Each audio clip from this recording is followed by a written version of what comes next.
கர்த்தராகிய இயேசு கிறிஸ்துவின் இனிய நாமத்தில் எனது அன்பிற்கும் பாசத்துக்கும் உரிய ஜேடிகே டிவி நேயர் அனைவருக்கும் எனது அன்பான வாழ்த்துக்களையும் வணக்கங்களையும் தெரிவித்துக் கொள்கிறேன். வேதாகமத்தை காட் அண்ட் ஃபேமிலி என்ற தலைப்பில் சீனியர் சாராஸ், அதாவது சாரடக்கர் காலேஜில் பணிபுரிந்து ஓய்வு பெற்ற ஆசிரியர்கள் இந்த தலைப்பில் வேதாகமத்தை ஆராய்ந்து வருகிறோம். இன்று நான் தியானிக்க வேண்டிய புஸ்தகம் எஸ்தர். எஸ்தர் புஸ்தகத்தை நாம் தியானிப்பதற்கு முன் ஒரு சிறிய ஜெபம். கர்த்தாவே, என் வாயின் வார்த்தைகளும் என் இருதயத்தின் தியானமும் உமது சமூகத்தில் பிரீத்தியாய் இருப்பதாக. நமது வேதாகமத்தில் மொத்தம் 66 புஸ்தகங்கள் உள்ளன. அதில் 2 புஸ்தகங்கள் பெண்களின் பெயரால் அழைக்கப்படுகிறது. 66 புஸ்தகத்தில் 2 புஸ்தகம் எஸ்தர் அல்லது ரூத். இன்று நாம் தியானிக்க எடுத்துக்கொண்ட புஸ்தகம் எஸ்தர். இந்த எஸ்தர் புத்தகம் 14வது புத்தகமாக வேதாகமத்தில் இடம்பெறுகிறது. இது மிகவும் சிறிய புஸ்தகம். 10 அதிகாரங்களே உள்ளன. 167 வசனங்களை கொண்டது. மிகவும் சுவாரஸ்யமான ஒரு புஸ்தகம். இதை நாம் வாசிக்க உட்கார்ந்தால் 40 நிமிடத்தில் இந்த புத்தகத்தை நாம் வாசித்து முடித்து விடலாம். Very interesting book. எஸ்தர் புத்தகத்தை படிக்கும் முன் அதன் பின்னணி, வரலாற்று சூழ்நிலை, எழுதியவர், எழுதப்பட்ட சூழ்நிலை, எழுதப்பட்ட காலம், எழுதப்பட்டதின் நோக்கம், அதன் உள்ளடக்கம் பற்றி ஒரு சிறு கண்ணோட்டம், சிறப்பம்சங்கள், அதில் வலியுறுத்த போகும் காரியங்கள், புதிய ஏற்பாட்டில் அது எப்படி நிறைவேறியது என்று நாம் முதலில் பார்த்துவிட்டு எஸ்தர் புஸ்தகத்தை வாசித்தோமானால் அது நமக்கு மிகவும் அருமையாக புரியும். இந்த எஸ்தர் புத்தகத்தை எழுதியவர் யார் என்று தெரியவில்லை. இதன் மைய கருத்து தேவனுடைய தெய்வீக பராமரிப்பு. எழுதப்பட்ட காலம் கிமு 460 முதல் 400 வரை. பின்னணி, பாபிலோன் பேரரசு பெர்சியர்களால் சிறைப்பிடிக்கப்பட்டு தோற்கடிக்கப்பட்டு ஆளுகை மாற்றப்பட்டு கிமு 539 அதனுடைய மத்திய அரசாங்கம் பெர்சியாவுக்கு மாற்றப்பட்டது. பெர்சியாவின் தலைநகரம் சூசான். இந்த சம்பவம் அகாஸ்வேரு என்ற ராஜாவின் ஆட்சி காலத்தில் நடந்தது. கிமு 478 எஸ்தர் பெர்சியாவின் மகாராணி ஆனார். எஸ்தர் ராஜாத்தி தனது யூத ஜனங்களை அழிவிலிருந்து காப்பாற்றினது மட்டும் இல்லாமல் அவர்கள் அந்நிய தேசத்தில் பாதுகாப்புடனும் மரியாதையுடனும் மதிப்புடனும் இருக்கும்படியாக கண்ணோக்கமாக இருந்தார். எஸ்தர் புத்தகம் எழுதியது யார் என்று தெரியாவிட்டாலும் எழுதியவர் பெர்சிய பழக்க வழக்கங்களிலும் சூசன் அரண்மனையிலும் அகாஸ்வேரு ராஜாவின் காரியங்களையும் யூத மக்களின் உணர்வுகள் பழக்க வழக்கங்களை அறிந்த ஒருவராகத்தான் இருக்க வேண்டும். ஆனால் இது மொர்தெகா என்று நாம் நினைத்தோமானால் மொர்தெகாவின் வாழ்வு காலத்திற்கு பிறகுதான் இந்த புஸ்தகம் எழுதப்பட்டது. அதனால் மொர்தெகாவுடன் தொடர்பில் இருந்த ஒரு இளைஞர் இந்த புத்தகத்தை எழுதியிருக்கலாம் என்று நம்பப்படுகிறது. இதன் நோக்கம் யூத ஜனங்கள் எவ்வாறு பாதுகாக்கப்பட்டார்கள் என்பதையும் எஸ்தர் ராணியை தேவன் பயன்படுத்தி நிகழவிருந்த பெரிய அழிவிலிருந்து யூத மக்கள் அனைவரையும் எவ்வாறு விடுவித்தார்கள் என்பதையும் பற்றி சுட்டிக்காட்டுகிறது. இந்த புத்தகத்தில் தேவனுடைய நாமம் குறிப்பாக கர்த்தர், ஆண்டவர், தேவர் என்று குறிப்பிடப்பட்டாலும் அவருடைய அதிசயமான வழிநடத்துதலுக்கு ஆதாரங்கள் இந்த புத்தகத்தில் நிறைய இருக்கிறது. இரண்டாவதாக முக்கியமான நோக்கம் பூரீம் பண்டிகையை பற்றி குறிப்பிடப்பட்டிருக்கிறது. வசனம் 9, 26, 28 நாம் பார்க்கலாம். ஆண்டுதோறும் இந்த பூரீம் பண்டிகை விமர்சையாக கொண்டாடப்படுகிறது. அது ஒரு உயிருள்ள நிகழ்ச்சியாக தலைமுறையாக யூதர்களின் விடுதலையை குறித்த கொண்டாட்டமாக கொண்டாடப்பட்டு வருகிறதையும் நாம் பார்க்கிறோம். இது ஒரு கண்ணோட்டம் நாம் பார்த்தோமானால் இந்த கதையில் 5 கதாபாத்திரங்கள், அது 5 சிறப்பானவர்கள் இந்த எஸ்தர் புத்தகத்தை சிறப்புடைய செய்திருக்கிறார்கள். 5 முதலாவது கதாபாத்திரம் பெர்சியா நாட்டின் ராஜா அகாஸ்வேரு. இரண்டாவதாக அவரது பிரதம அமைச்சர் ஆமான். மூன்றாவதாக மகாராணி வஸ்தி. இவர் எஸ்தர் ராஜாத்திக்கு முன் மகாராணியாக வாழ்ந்தவர். மிகவும் சௌந்தரியம் உள்ளவர். 4வதாக ரூபவதியான எஸ்தர், அவர் ஒரு யூத பெண்மணி. 5வதாக மொர்தேக்காய், எஸ்தரின் உறவினர். எஸ்தரை தன் மகளாக ஏற்றுக்கொண்டு சிறு வயதிலிருந்தே வளர்த்து ஆளாக்கியவர் இந்த மொர்தேக்காய். எஸ்தர் இந்த புத்தகத்தின் கதாநாயகியாகவும், பிரதம மந்திரி ஆமான் தீமை செய்யும் ஒரு கொடியவனாகவும் வில்லனாகவும், ஆரம்பத்திலிருந்தே ஆமானின் வெறுப்புக்கு ஆளாகிய மொர்தேக்காய் இந்த புத்தகத்தின் கதாநாயகனாக இருந்து நியாயத்தை நிரூபித்து முடிவிலே உயர்த்தப்பட்டார். அவர்தான் எஸ்தருக்கு நீதியுள்ள ஆலோசனையை கொடுக்கிறவராக இருந்து வந்தார். பெர்சியா நாடு இது ஒரு பெரிய பேரரசு, 127 நாடுகளை கொண்டது. அதன் ராஜாவாக அகாஸ்வேரு ஆட்சி புரிந்து வந்தார். அவர் ஒரு பெரிய விருந்து ஒன்று நடத்தினார். அதில் தனது ஆட்சியில் கீழ் உள்ள நாடுகளின் சிற்றரசர்கள், பிரதான மந்திரிகள், போர்த்தளபதிகள், ஞானிகள் அனைவரையும் விருந்துக்கு அழைக்கிறார். அந்த விருந்தில் தனது மகாராணி வஸ்தியை கலந்து கொள்ளும்படி அழைக்கிறார். தனது ராணி மகாரூபவதியாய் இருப்பதால் அரசவையில் அவளை அழைத்து தான் பெருமைப்பட வேண்டும் என்று நினைக்கிறார். அந்த சமயம் மகாராணி வஸ்தியும் தனது தாதிமார்களுக்கு அரண்மனையின் அந்தப்புறத்தில் விருந்து அளித்து கொண்டே இருந்தார். வஸ்தி ராணி அகாஸ்வேரு ராஜாவின் அழைப்பை ஏற்றுக்கொள்ளாமல் அந்த அரண்மனைக்குள் வர மறுத்துவிட்டார். அந்த விருந்தில் அவர் கலந்து கொள்ளவில்லை. இதை கண்ட அரசன் அகாஸ்வேரு ராஜா மிகவும் வருத்தமடைந்து கலங்கி மிகவும் வெறுப்புடன் வெட்கத்துடன் கோபம் கொண்டு பட்டத்து ராணி பொறுப்பை வஸ்தியிடமிருந்து நீக்கினார். மேலும் நாட்டின் பல நாடுகளிலிருந்து 127 நாடுகள் அழகான இளம் வயதில் உள்ள கன்னிப் பெண்களை அரண்மனைக்கு அழைத்து வருமாறு கட்டளையிட்டார். அவர்களில் மிகவும் அழகாக வெகுவாத தனது மனதை கவர்ந்த எஸ்தர் என்பவரை மகுடம் சுட்டு பட்டத்து ராணியாக்கினார். வஸ்திக்கு பிறகு பட்டத்து ராணியாக யார் வந்தார்? எஸ்தர். இந்த எஸ்தர் யார் என்று பார்ப்போம். இந்த எஸ்தரின் உண்மையான இயற்பை ஹடாசா. இவர் பாலஸ்தீன என்ற ஹடைசா என்றால் பாலஸ்தீன நாட்டில் வளர்ந்த மெட்டில் என்ற தாவரத்தை குறிக்கும். பெர்சியா நாட்டின் ராணியாக தேர்ந்தெடுக்கப்பட்டதால் அவரது இயற்பெயரை ஹடைசா என்பதை மறைத்து அவர் ஒரு யூத பெண்மணியாக இருந்ததாலும் அவருக்கு எஸ்தர் என்று பெயர் மாற்றத்தை செய்தார்கள். எஸ்தர் ஒரு யூத பெண்மணி. சிறு வயதிலே தாய் தந்தையரை இழந்தவர். தனது சித்தப்பா மகன் மொர்தேக்காய் என்பவரால் சிறு வயதிலிருந்தே வளர்க்கப்பட்டவர். எஸ்தர் மிகவும் சௌந்தரியமும் ரூபவதியுமாய் இருந்தாள் என்று நாம் காண்கிறோம். அவர் கீழ்ப்படிதல் தாழ்மை உள்ளவர், ஒரு ஜெப வீராங்கனை என்றே சொல்லலாம். சுயநலம் இல்லாமல் தனது ஜனத்துக்காக தைரியம் உள்ளவளாய் தன் ஜீவனையே பணையம் வைத்த, நான் செத்தாலும் சாகிறேன் என்று கூறி அந்த யூத மக்களை விடுவித்தவள். எஸ்தர் என்றால் நட்சத்திரம் என்று பொருள். யூத மக்களின் வாழ்க்கையில் வெளிச்சம் தந்தவள். இந்த சமயத்தில் அகாஸ்வேரு ராஜாவாக பெர்சியாவில் இருந்தபோது ராஜாவுக்கு எதிராக ஒரு கொலை சூழ்ச்சியை 2 அதிகாரிகள் அரண்மனை வாசலில் பேசியதை மொர்தேக்காய் ஒட்டு கேட்டு ராஜாவுக்கு அதை எஸ்தர் மூலமாக வெளிப்படுத்தி ராஜாவின் உயிரை காப்பாற்றினார். இந்த செயல் ராஜாவின் நடபடிகள் புஸ்தகத்தில் எழுதப்பட்டிருந்தது. ராஜாவின் பிரதான மந்திரியாக இருந்த ஆமான் அரண்மனைக்குள் வரும்போதும் வெளியே வரும்போதும் உள்ளே போகும்போதும் அரசவை ஊழியர்களும் சேவகர்களும் அரசவை மக்களும் ஆமோன் பிரதம மந்திரியை குனிந்து வணங்குவது வழக்கமாக இருந்தது. ஆனால் மொர்தேக்காய் மட்டும் பணிந்து ஆமானை வணங்குவதில்லை.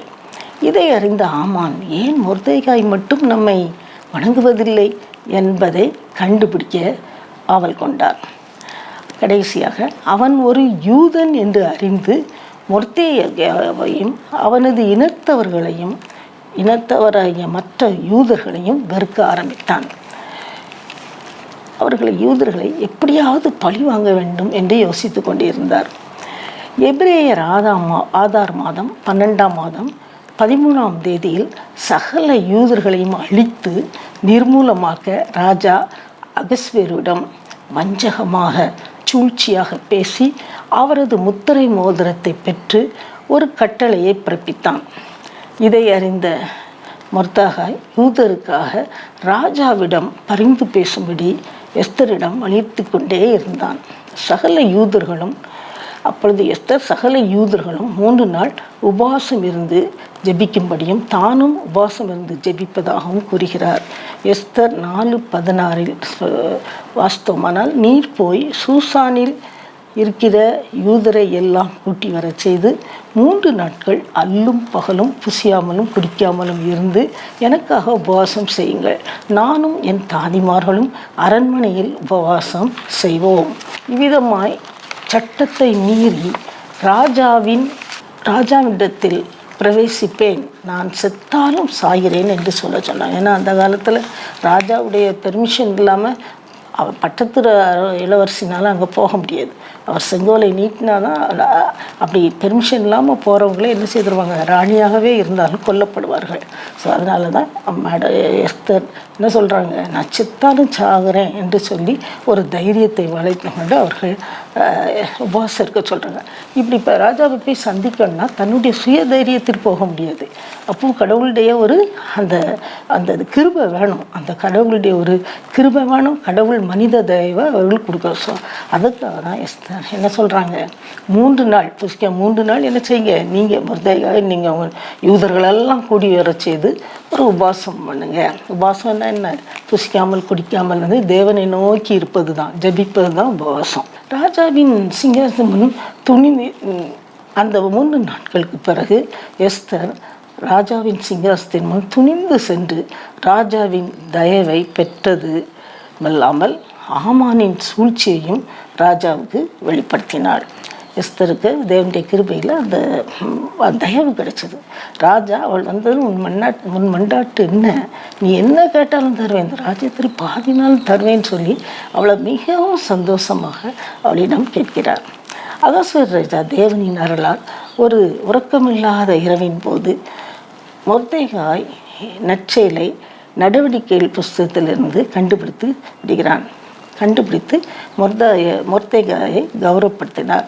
அதே நேரத்தில் எஸ்தர் வெளிப்படுத்திய ஆமானின் சூழ்ச்சிகளை அறிந்த ராஜா மொர்தெகாயை கொலை செய்ய ஆமான் ஆயத்தம் பண்ணின தூக்கு மரத்தில் ஆமானையை தூக்கில் போடும்படி கட்டளையிட்டார்.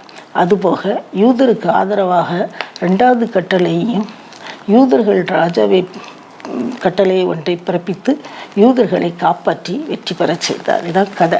அதாவது என்ன நடக்குதுன்னா, ராணி எஸ்தர் ராணி பெர்மிஷன் கொடுத்து அவர் ஒன்றிய வண்டாட்டை கேள்வி எஸ்தர் ராணி ஒரு விருந்து அரேஞ்ச் பண்ணுவாங்க. அதில் ராஜாவையும் ஆமானையும் கூப்பிடுவாங்க. கூப்பிட்டு அவங்களுக்கு நல்ல விருந்து பண்ணுவாங்க. அடுத்த நாள் நம்ம ராஜா தன் படுக்கையில் இருக்கும்போது அந்த நடவடிக்கைகள் புஸ்தகத்தை வாசித்து அதில் மொர்தெகாய் என்பவருக்கு ஒரு நல்ல காரியம் செய்யணும்னு நினச்சிட்டு வருவார். 2வது நாளும் விருந்துக்கு உன்னுடைய மண்டாட்டி என்னம்மா சொல்லு, பாதி ராஜ்யம் நான் திரும்ப கேட்கும்போது எனக்கு ஒரு பகைஞ்சன் இருக்கிறார், அந்த பகைன்னு சத்திரம் வேறு யாரும் இல்லை, இந்த ஆமான் தான் என்று ராணி காட்டி கொடுக்கிறார். அப்பொழுது தான் ராஜாவுக்கு அது மிகவும் ஒரு அதிர்ச்சியாக இருந்து ஆமானை என்ன செய்கிறார், கொலை செய்ய கட்டளையிடுகிறார். 2வது கட்டளை அந்த கட்டளைகளை யூதர்களை காப்பாற்றி வெற்றி பெற செய்தார். அவர் திரும்பவும் அதாவது பழைய அந்த கட்டளையை அது மாற்ற முடியாது. யூதர்களை கொல்வதற்கு பெர்மிஷன் கொடுத்தாச்சு, இப்போ அதை மாற்ற முடியாது. அதனால் ராஜா புதியதாக 2வது கட்டளை பிறப்பிக்கிறார். அந்த 2வது கட்டளை யூதர்களை எப்படியாவது காப்பாற்ற வேண்டும் என்று யூதர்கள் தங்களையே காத்து கொள்ளலாம், கொல்லப்பட வேண்டிய அவசியமில்லை என்பதை எழுதி 2வது கட்டளையாக என்ன செய்கிறாரு, அனுப்பி வைக்கிறார். இந்த யூதர்களுக்கு பெரிய வெற்றியை தெரிந்தது. பெரிய கொண்டாட்டமாக அந்த நிகழ்ச்சியை பூரீம் பண்டிகையாக வருடாந்திர துவக்கத்தில் அவர்கள் அதை கொண்டாட ஆரம்பித்தார்கள். இந்த வெற்றியை தான் வருடத்தின் தொடக்கத்தில் அவங்க ஒரு பண்டிகையாக கொண்டாடினாங்க. அந்த பண்டிகை பேர் பூரீம். மொர்தெகாய் பிரதான மந்திரியாக அகாஸ்வேரு ராஜா மொர்தெகாய் பாராட்டி அவருக்கு பிரதான மந்திரி பதவியை ஆமானின் பிளேஸில் யாரை வைக்கிறாரு, மொர்தெகாய் வைக்கிறார்.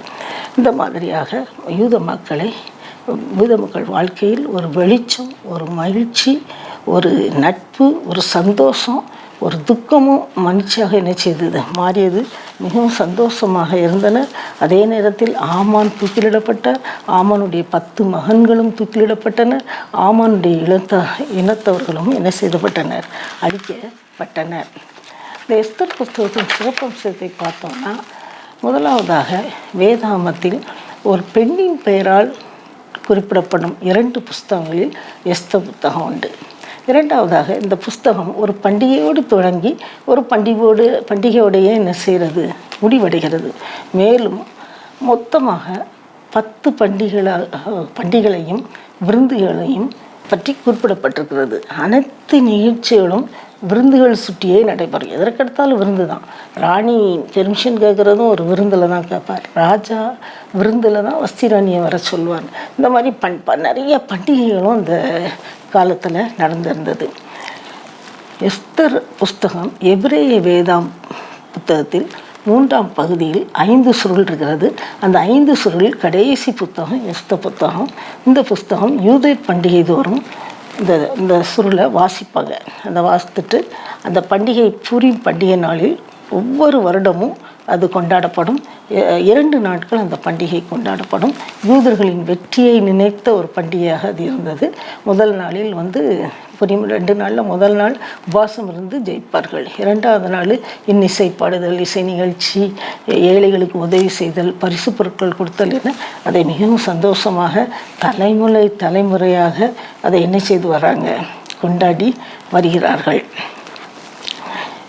இந்த புஸ்தகம் 3 நாள் உபவாசத்தை பற்றி சொல்கிறது. ராஜாவை பார்க்க போவதற்கு, அவர் அழைக்காமலே போவதற்கு அவர்கள் 3 நாட்களாக என்ன செய்தார்கள், உபவாசம் பண்ணி ஜெபித்தார்கள் என்பதை இந்த புஸ்தகம் விளக்குகிறது.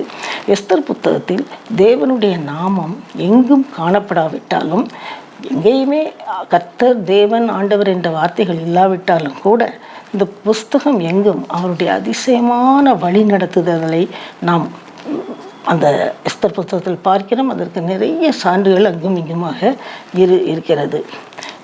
இந்த நிகழ்ச்சி புதிய ஏற்பாட்டில் கூட வெளிப்படுத்தல் சுவிசேஷத்தில் கடைசியாக இதை பற்றி சொல்லியிருக்காங்க. அது நேர்முகமாகவோ அல்லது மறைமுகமாகவோ இந்த புஸ்தகத்திற்கு தொடர்புடைய எந்த குறிப்பும் இல்லை.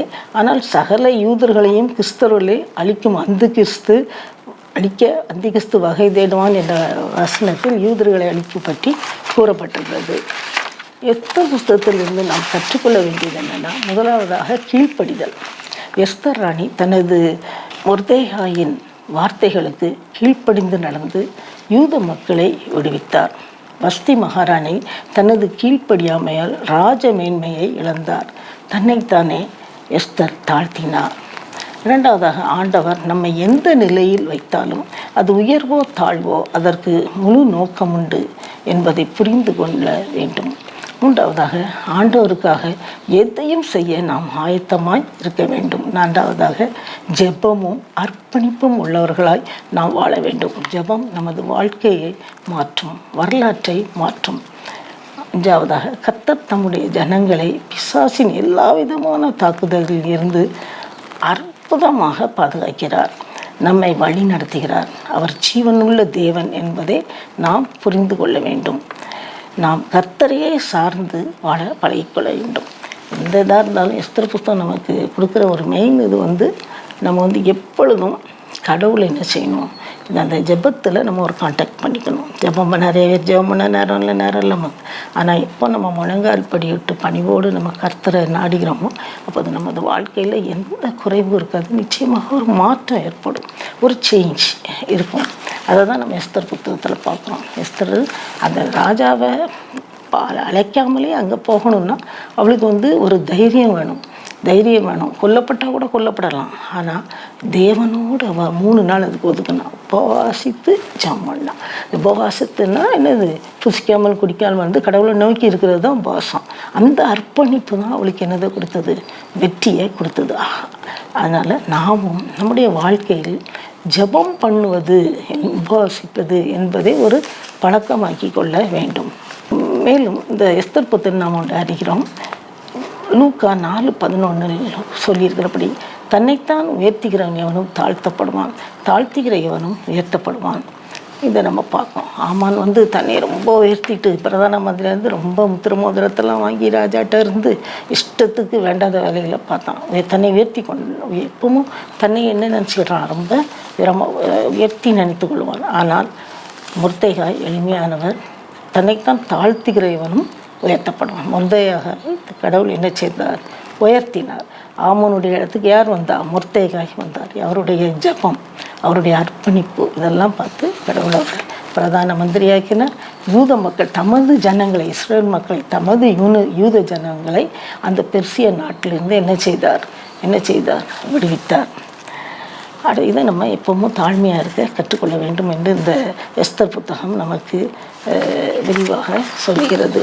இன்னும் நிறைய நம்ம அப்படி பார்க்கலாம். பிறர் நம்ம எப்பவும் தன்னை சுடுமுன்னா பிறரை அழிக்க நிறுத்தமாக முதலாக கடவுள் யாரை அழிச்சிடுவார், நம்மை அழித்து விடுவார். அதனால் நம்ம எப்பவும் பிறர் நன்றாக வாழ வேண்டும் என்ற ஒரு நல்ல எண்ணம், நல்ல செயல் அது மனதில் என்ன செய்ய வேண்டும், இருக்கணும்.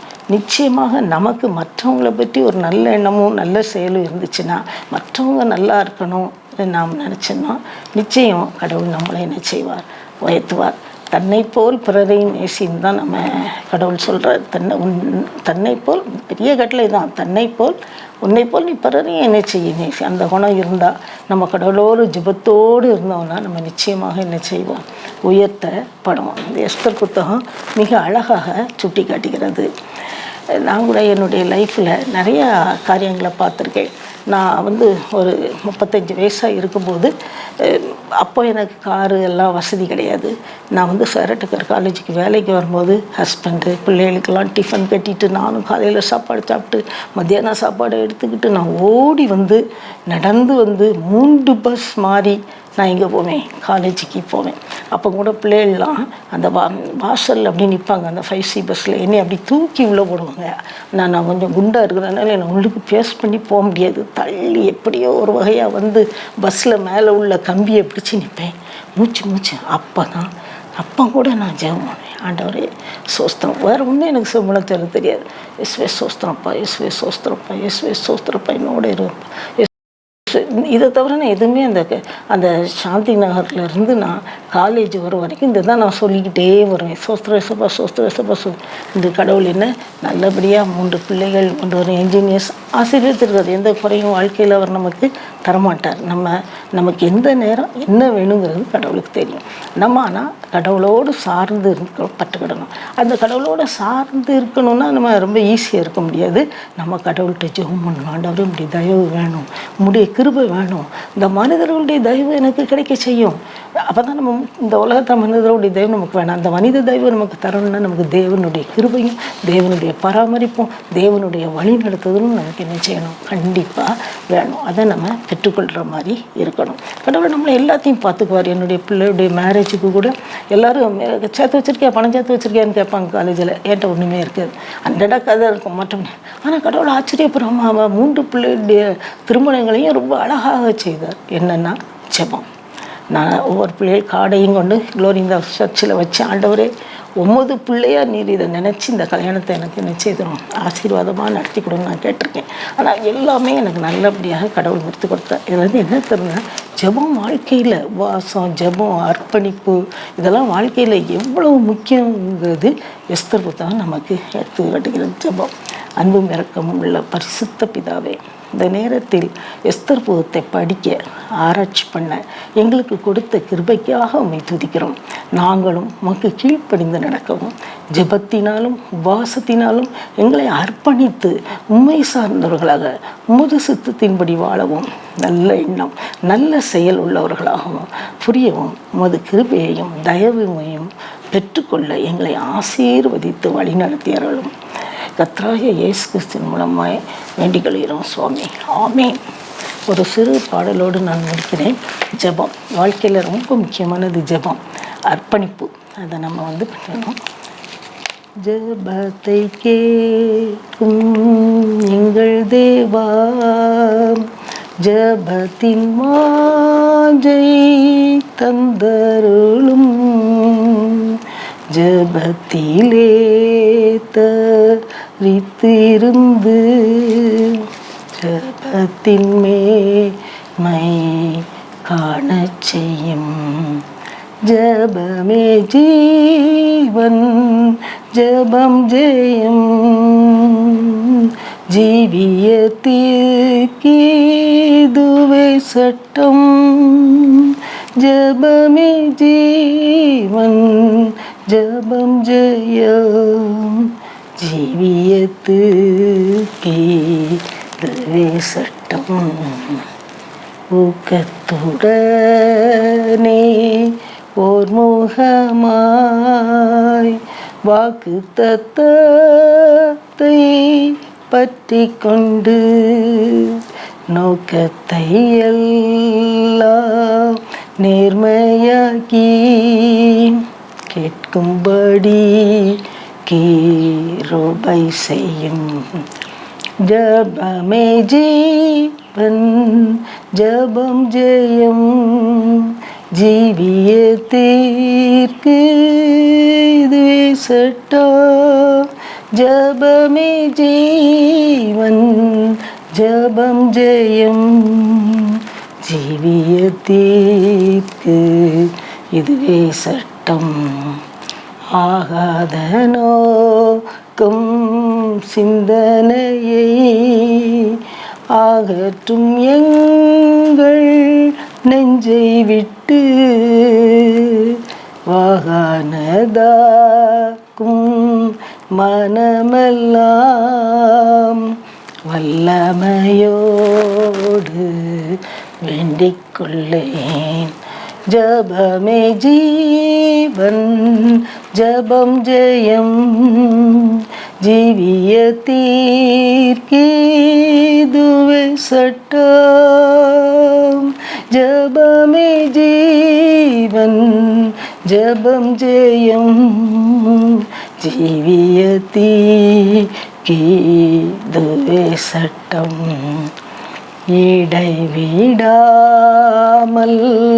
ஜபம் செய்ய இடையூறெல்லாம் நீக்கிவிடும். சளைப்பில்லாமல் உந்தன் பாதம் கடைசி மட்டும் காத்திருப்பேன். ஜபமே ஜீவன், ஜபம் ஜெயம், ஜீவியத்திற்கீதுவே சட்டம். ஜபமே ஜீவன், ஜபம் ஜெயம், ஜீவியத்திற்கீதுவே சட்டம். ஆமென். கர்த்தர் உங்களை ஆசீர்வதிப்பார்.